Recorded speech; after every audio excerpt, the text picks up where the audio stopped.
excites me. Greg, are you a poet? What do you do? Come up here. Let me talk to you for a second. Stand next to me. Are you a poet? Yes. Are you like an angry poet, or are you? No, not really. Okay, so we're gonna get a break, because I'm an angry poet, but y'all gonna see that in a little while. Guys, give it up for Greg on deck. We got Anya on double deck. We got Sin Eve. Give it up, guys. Give it up.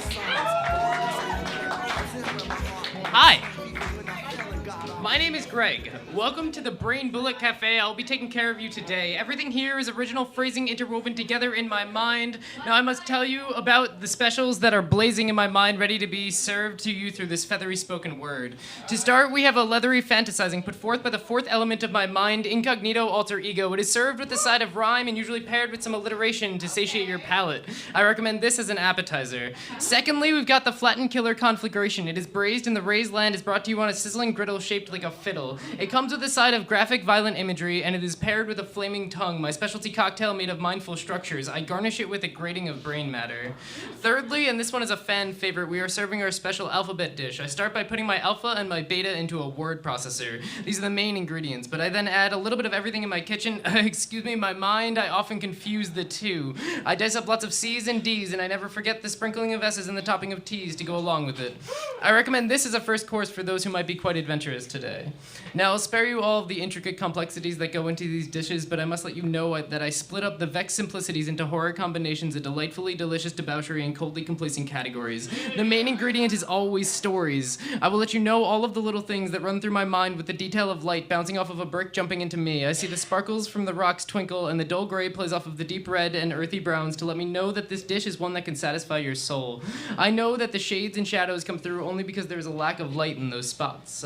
I throw my brain at this wall. The sticky ooze of the pink slime drips down to the floor. I then pick that up and ferment it in a jar with fragrant flavors from my mental inventory and make a stock from the juices that accumulate. I then combine it all together with salt and pepper from my imagination. This is known as the poet's stew.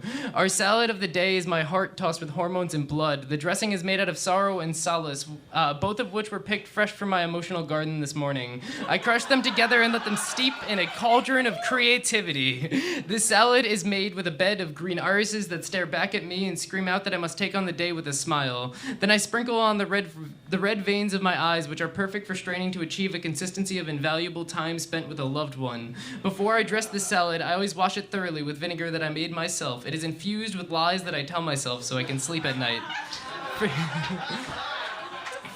For dessert, I recommend that you check out my cooler of confectionery poetic concoctions. Everything is created by my subterranean Pomeranian named Neurotic Insanity. She can be yippy and annoying, but I promise her talent is undeniable. She starts by painting the skies with a blight of color emitting from rods and cones in her beady eyes. Orange, purples, and red sunsets emerge from my imagination. Alliteration rolls from her tongue into mine. Frantic frivolities fantastically fanned for freezing fellatios in France, only on Fridays, though. Sambas singularly simmered atop a stovetop singing from stanzas of Stationery are Saturday special. Rhythm lives in her bouncy spirit. I saunter slowly into a haunted wayside corner put forth by a Mack truck rushing into his fourth blunder known as whiskey asunder. Put aside, put down, put atop, pushed on, push forward, go toward the top of a wispy hair, hanging under a chin on a whim to swim on. Just keep swimming and maybe you will start winning. It's all fresh, juicy, and delicious. You will not be disappointed, I promise.